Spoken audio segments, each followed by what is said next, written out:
Hey there, welcome to today's live where we are going to talk about the truth about abs in pregnancy. I am the Fit Pregnant Chick, Laura Hutchinson, and this question has come from one of the members in my Fit Pregnant Chick community, and I am so excited to dive into this today. Bear with me for 1 minute, I just need to check because I'm meant to be live in a couple of places here, and I'm just going to make sure that it has happened for me. Yes, brilliant. Live on Facebook in the Fit Pregnant Chick community and also over on YouTube, which is amazing. This live today, I'm not going to maybe promise a time, but I'm going to try and keep it pretty concise, maybe 15 minutes or so. We're going to cover the truth about abs in pregnancy, what is safe, what is not safe, which are actually terms that I'm going to try and move away from. I'm really going to be talking about what is suitable for you in your pregnancy when it comes to choosing ab exercises if you choose to train when you're pregnant.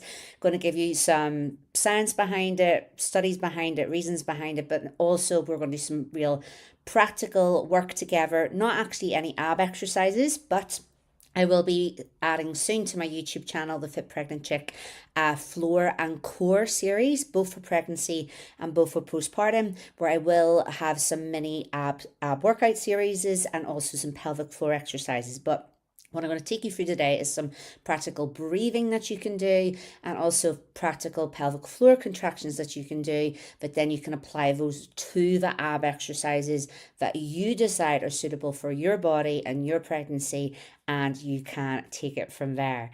So if you don't know who I am and why you should listen to me, I am a prenatal and postpartum coaching specialist. I've been a personal trainer for over 18 years, and most recently, I was the director of training for the Sculpted Vegan, which is the world's largest online vegan bodybuilding company.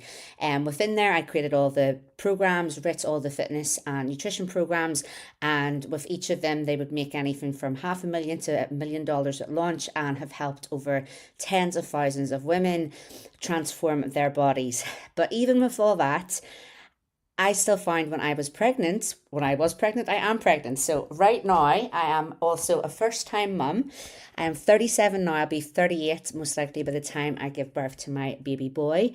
So a geriatric mother, as it is classed here in the United Kingdom, as I'm over 35. But I am currently 35 weeks. I'll be 35 weeks this Wednesday. So even with all my background in training and fitness and nutrition, I even find myself that when I came pregnant, I did have a bit of like, what do I do? Like, can I keep with my gym training? Can I keep doing that leg press? Like, I definitely started to feel fearful, even though I knew in general it was safe to train through pregnancy, even though I have still a low risk pregnancy. I just really did still feel scared, fearful. I think most mums, we don't want to cause any harm to our babies. We're trying our best in our pregnancy to create the best um the best situation for our baby. We take our prenatal vitamins, we try and drink water. We try, women can actually become more health conscious when they're pregnant, which always I find quite interesting because sometimes there's misinformation out there, like you shouldn't start any exercise that you've never done before when you're pregnant. But actually, for some women, now is the time they start to exercise. They didn't exercise before, but now that they're thinking about both themselves and this other little baby, they actually can become more health conscious. And it's a really good time to pick up habits, whether it's training and nutrition, and you definitely can start new things. You don't have to just not do anything different because you are pregnant. So I definitely had this fear. And what that did, it really led me to kind of start to dive down in the internet, dig deep into what is safe to do when it comes to exercise when you're pregnant. What can I keep doing? Is there anything I should stop? Is there anything I shouldn't do? Is there anything that's going to harm my baby? Because we definitely do not want that to happen. And I also had like a little bit of bleeding in my first trimester around sort of 6 weeks. Everything was completely fine. It was just one of those things. Apparently, I could just be a bit of a bleeder in pregnancy, which isn't the most enjoyable of things you want to experience. But I had a bit of a scare kind of around that mark as well. And scares like that, they do definitely make you fear that you're going to have a miscarriage or something like that. So if you've ever felt anything similar, do please let me know. It was just me being really anxious the whole way through pregnancy, but that's how I felt. So when I started to dive into exercise, nutrition, especially exercise when you're pregnant online, I've really kind of come across that there's like two camps. There's one camp and one train of thought which is very much still the old wives' tales, very much the fear mongering, very much the stop everything, don't do everything, you're going to harm your baby. And this came from research that I did and kind of questions that were coming up, which were coming unanswered for me. But actually, to be honest, more from the messages I received from people when I did share the training that I was doing in the gym, especially in my early days, my first and second trimester. I was doing a lot of gym training. I've now changed to home workouts, not because I don't want to train in the gym anymore, not because training in the gym is bad when it comes to the third trimester. I'm just recording at the moment, follow along dumbbell, Pilates, and cardio workouts for my YouTube channel, The Fit Pregnant Chick. And I'm just really doing that because I want to try and reach as many women as possible while I'm in my third trimester. I'm just trying to record as many workouts as possible. And again, if women maybe don't exercise, where they're finding it hard to exercise, they're struggling with a lot of symptoms. I had a lot of nausea, a lot of fatigue. You maybe have other children, which again just means you're very time starved.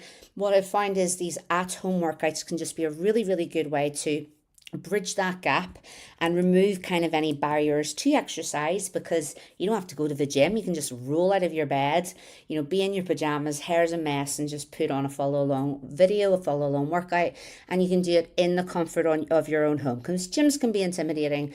And also your kids can get involved, your dog and cat can get involved. So I've shifted to that for the purpose of reaching as many women as possible. I'd still love to be training in the gym, but I'm too tired to do both. I'm not going to be doing the gym and these follow-along workouts at the moment. But if I wasn't doing them, I would still be a gym bunny and still going for it in the gym.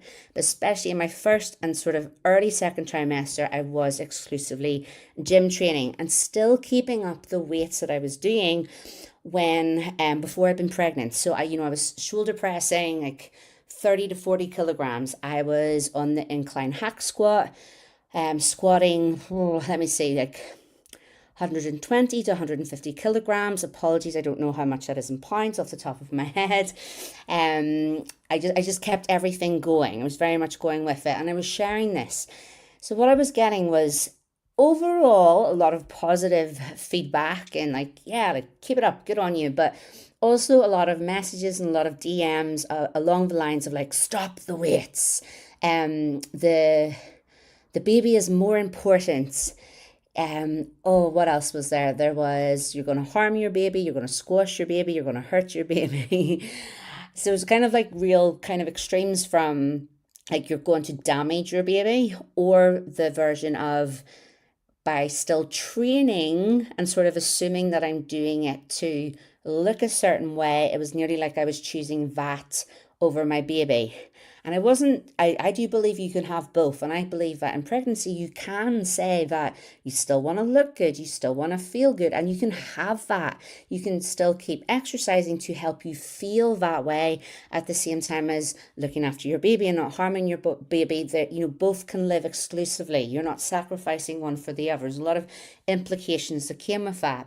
And I think especially that's when it comes to weights, but especially when it comes into ab exercises, which we're really going to dive into today. I think, and I've felt this myself, by working around the abs and working around the core, and especially as my bump has grown and become a lot bigger, your baby is inside there. So there is a bit of you do worry and you do feel am I squashing them? Am I squeezing them? Are they okay in there while I work those muscles? And what I really want to help you debunk and find a way is to have the best of both worlds, to work out what is right for you and what is right for your baby. And when I actually started talking about this is I found there was sort of one extreme of the misinformation, fear mongering, just stop everything, don't do anything. And then in the prenatal and postpartum world, then there was a lot of quite people with no qualifications giving advice to begin with, a lot of influencers maybe sharing the likes of their routine, which again maybe is okay for them, but there's maybe a bit more nuances needed because it's maybe not okay for the masses, but a lot of kind of grand promises, 5 exercises to shorten your labor, 5 exercises to like 5 of the safest exercises, best exercises. And, if only it was that easy, that you could do 5 exercises to shorten your labor and like that was that. Like we can't guarantee things like that.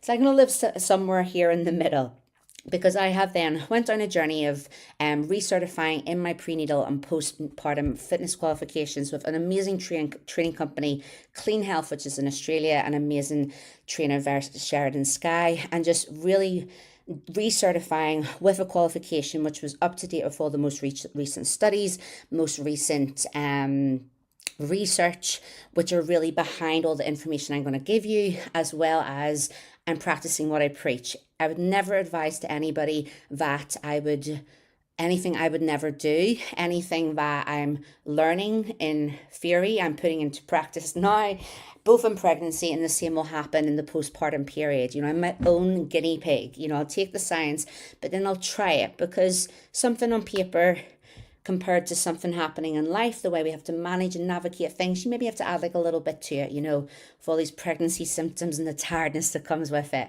So I'm really trying to bridge that gap with you. And that's where we're going to come to with the abs. So the truth about abs and pregnancy. Can we train abs? Should we train abs? Is it safe? Is it unsafe? Let's really, really eat into it here. So what I want you to think about when it comes to our abs, what are we really talking about? It's not just our six-pack abs, which we call like our rectus abdominis, which mine were here. They're now out here somewhere. We're talking about our core. But again, even what is our core? So whenever I talk about abs, I'm talking about the core. And what is the core? So the core is made up of kind of different areas if we think of it like this. So we do have the rectus abdominis, which if I was to have like a map of muscle on me, they do tend to look like that little kind of six-pack thing. And they're what are most commonly called as the six-pack abs. And their muscles that kind of get used in that kind of crunching style movement of lifting your body up and down. The interesting thing and I'm going to say the shocking thing I find myself in pregnancy is that, they will be here pre-pregnancy in the center and then they really start to spread out. It's like this, I'll just get my bump out. They really start to spread out to the sides around here. So my rectus abdominis right now are probably around here. I don't have a big gap. There's not a big hole here in the middle. What we've got in the middle here is the linea alba, and that is the connective tissue between the rectus abdominis, and that tends to stretch out. That tends to expand in pregnancy. We then will have our internal and external obliques, which will run down the sides of our stomach. We have our transverse abdominis, which are like the deepest layer of our stomach muscles that I can't show you. I can't poke them. We'll have our diaphragm, which is our sort of hammock of muscle which lies here underneath the lungs. We'll have the pelvic floor, which is like a hammock of muscle which lies from the front to the back of the body in that pelvic area. And we also have the multifidus, which is muscles in around the spine. So we want to really think about the core as like a canister. It's like this real area. My bump looks like a bit of a barrel, so I'm nearly going to think like a barrel here in the center. We've got the core and we've got our baby nice and snuggled up and cushioned in the middle there. When it comes to ab exercises in pregnancy, when it comes to any exercises in pregnancy, if you are exercising when you're pregnant, what I would really encourage you to do and say that is good to do is that if you do need to stop any exercise, you do need to change any exercise, do so because you feel like you need to, you feel like you want to. You don't have to stop or change anything just because you're pregnant. So even in the first trimester, so I'll stay specifically on ab exercises, but sometimes I'll jump out to general exercises. So especially ab exercises in pregnancy. In the first trimester, you can very much keep up your regular routine. You can very much keep it going. If that feels okay for you, exercise in general, I have commonly for women, and this can be a hard thing. Like I trained 4 times a week, religiously, like Monday, Tuesday, Wednesday, Friday, same time every week, same training routine.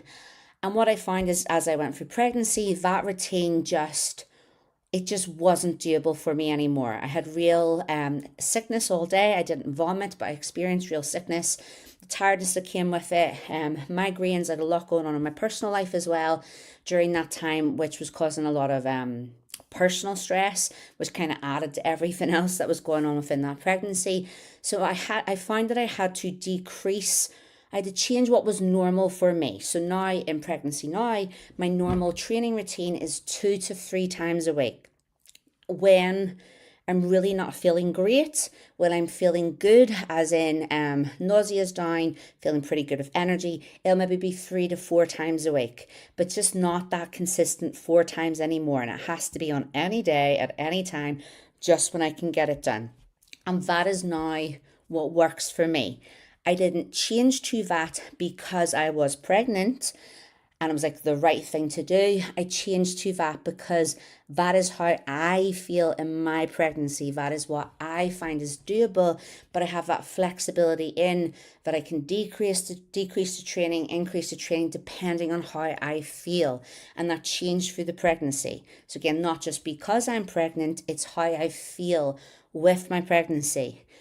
So when it comes to ab exercises, again, that sort of earlier first trimester, you don't really have a bump. There's not much going on there.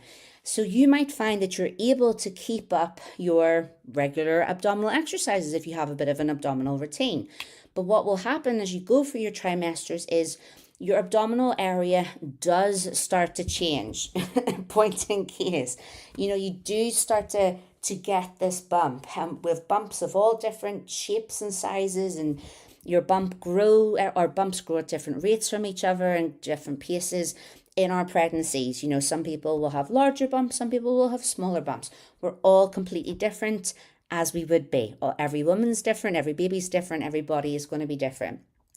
So what you can find is you do go through your trimesters, into the second, into the third, as that bump grows, as your abdominal muscles become under more pressure, because they do get extended, they do get stretched, as your pelvic floor. So again, think of it like a hammock going from front to back, underneath your baby here.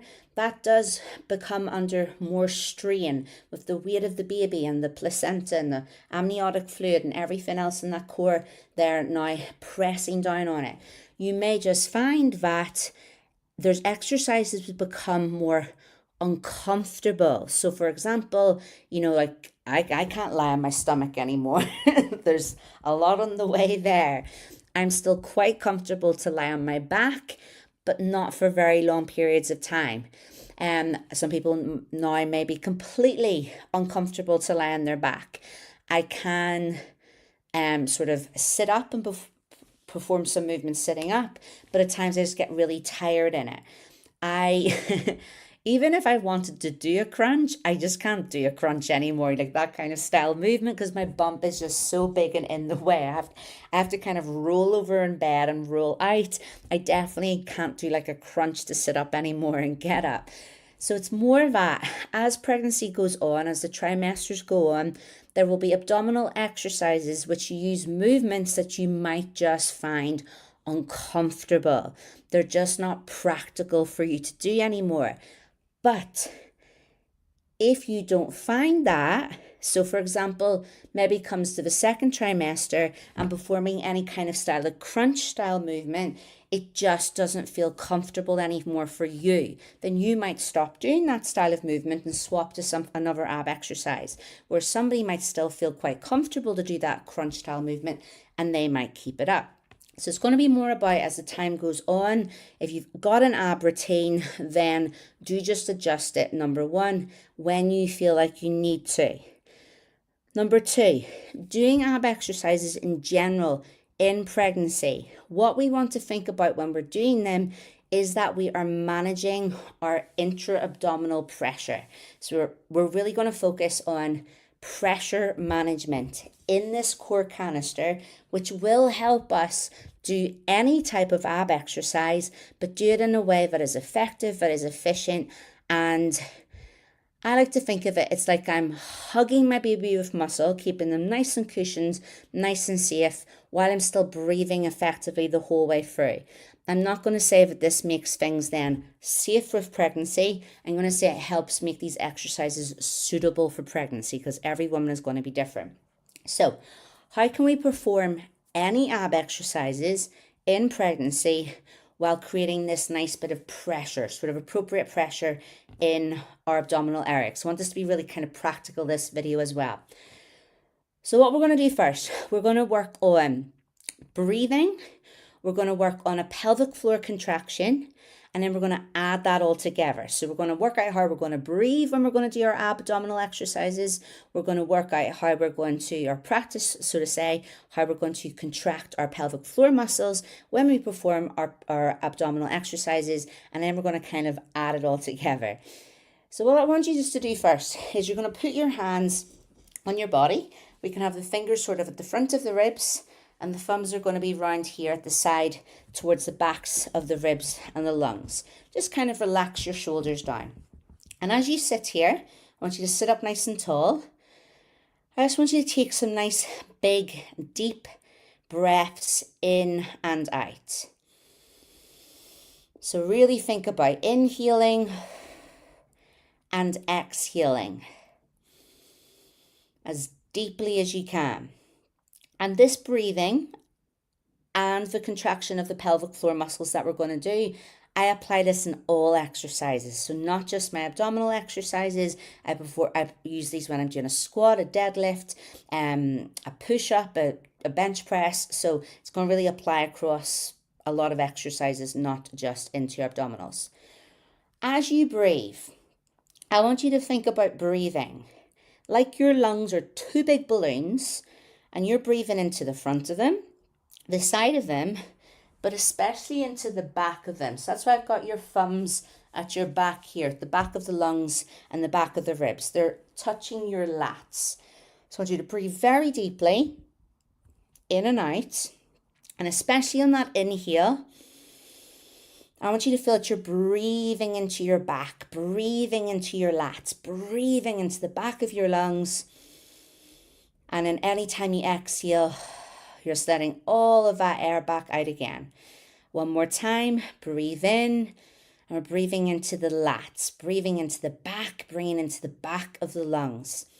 And it just helps you take a really big, deep inhale in, and as you exhale, you can let all that release. And we're going to come back to that. So that is a very deep breath that we're going to work on. We're breathing into the back of the body. Now, as you sit here or stand, maybe you're listening to this and you've got your AirPods in and you're standing on a tube or a train somewhere listening to this, wherever you're sitting, standing, lying, we're going to do a pelvic floor contraction. What I want you to do first is just think about relaxing your pelvic floor muscles. And they're the muscles, if you think and imagining you're sitting on the toilet, we're having a pee, and it's how we're just like, imagine like you really needed to pee, like you were holding on for ages, you really needed to pee, you couldn't find a bathroom, and you finally sit down in the toilet for the first time, you're like, oh my gosh, it's just so good just to let everything go and just have a good pee. So I want you to think about that. And then I want you to think about, we're going to stop that flow of pee. So let's first take a breath in.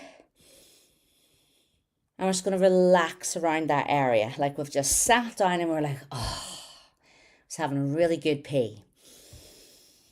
Now, as you exhale this time, I want you to think about pulling up on your pelvic floor muscles, squeezing up on them as if you were having that really good pee, but then you've decided to stop it. You've decided to stop that flow of pee, stop that flow of urine, and just cut it off. And we're going to do that on the exhale. And then we need to inhale. So on the inhale, we're going to relax the pelvic floor. Like we're like, and letting ourselves have that pee again. But then on the exhale, That's when I want you to pull up on the pelvic floor, squeeze up on those muscles as if you're trying to stop that flow of pee. And relax. Good. So pelvic floor contraction and relaxation. You can work with it with your breath. You're breathing in, you're relaxing your pelvic floor muscles. You're breathing out, you're contracting and pulling up on those pelvic floor muscles. When you do breathe in, your lungs expand, your diaphragm goes down, your pelvic floor goes down. So we can relax those pelvic floor muscles down. Whenever you exhale, whenever you breathe out, our lungs deflate, the diaphragm comes on up, the pelvic floor comes up, and that's a good time then to add that extra squeeze as well. So now what we're going to do is we're going to add all this together with a brace of the stomach muscles. So we're going to add the breath, the pelvic floor contraction, and a brace of the stomach muscles, which is a bit like, oh, there's a lot going on here. And we're going to practice this in two ways so that you can apply this for when you're doing movements like the likes of a plank, whether that's maybe on your hands and toes or hands and forearms, in the earlier days of your pregnancy. Some people, again, it depends on each person. Some women would be able to keep up a full plank, so to say, on their forearms or hands and toes the whole way through their pregnancy and the whole way through their trimester. They don't need to modify. They feel that they've got the breathing going, they've got their pelvic floor contracting, they're able to create that suitable that suitable pressure in the abdominal area, that they can keep up those more, I'm using words that are commonly used, like harder ab exercises, more intense ab exercises. They're able to do it because they're used to doing it and they don't feel that they need to, modify and drop down an option. Or maybe you start with the harder version of a plank, and as you go through your trimester, you do drop to the knees. You do bring the knees closer to the hands. And women do feel that they need to adjust. But again, it's because you have felt that you need to, not just because you're pregnant or not just because you're now in the second trimester or the third trimester. You can keep any exercises that you're doing going as long as we think about keeping this, managing the pressure in this core canister. So let's do that now. I want you to place your hands on your stomach. And what we're going to do is we're going to take that big breath in, like we're breathing into our back. We'll feel the stomach expand. And we're going to relax the pelvic floor down. Then what I want you to think about as you exhale and breathe out, that's where you're going to draw up on your pelvic floor, draw your navel into your spine, and the lungs will have deflated. I'm going to pull my shorts down here because it doesn't look like I've got any clothes on in the bottom. So we're just going to sit here. We're going to keep going for a couple of these breaths. So breathing in, breathe into the back of the lungs, stomach expands, relax your pelvic floor down. As you exhale, pull up on your pelvic floor, pull your navel to spine. Hopefully you've seen my abs draw in there, and I've exhale out here. Breathe in, breathing into the back of the lungs, breathing into the stomach, relax the pelvic floor down. I'll just get my bump out. And then as we breathe out, we're pulling up on that pelvic floor. You can see me draw my abs in and the lungs are releasing here. And you can add that, it's a sort of that contraction and relaxation into the likes of your crunch style movements. I don't do them now just because my bump is in the way, but say when my bump was smaller, I would think about lying on my floor, taking a breath in to get ready. And as I would breathe out, I then would draw up on my pelvic floor, brace into my abs, breathe out from here and just add that little bit of a contraction, and then breathe in to relax, relaxing my stomach, relaxing my pelvic floor, filling my body with breath. And then as I breathe out, I would squeeze up on the pelvic floor, bracing through the abs, exhale on that hardest part. We tend to exhale on the exertion, the hardest part of the movement, breathe in on the relaxation as we come to lie down. So crunch movements, maybe like a plank, a side plank where you lift your hips up and down. You can add that sort of squeeze and relax with the pelvic floor, with the abs, and with your breathing. As you move through your trimester, as you move through any of your exercises, any form of planks, bird dogs, burr hovers, which are kind of on your hands and toes.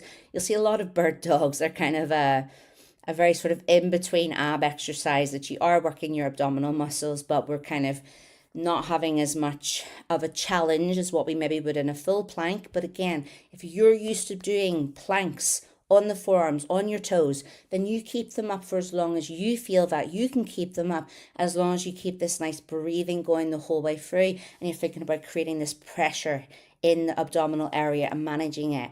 So if you're performing any type of plank, any version of it, side plank, front facing plank, bird dog, the movement that we can do, it's very, very similar. I'll get the bump out again.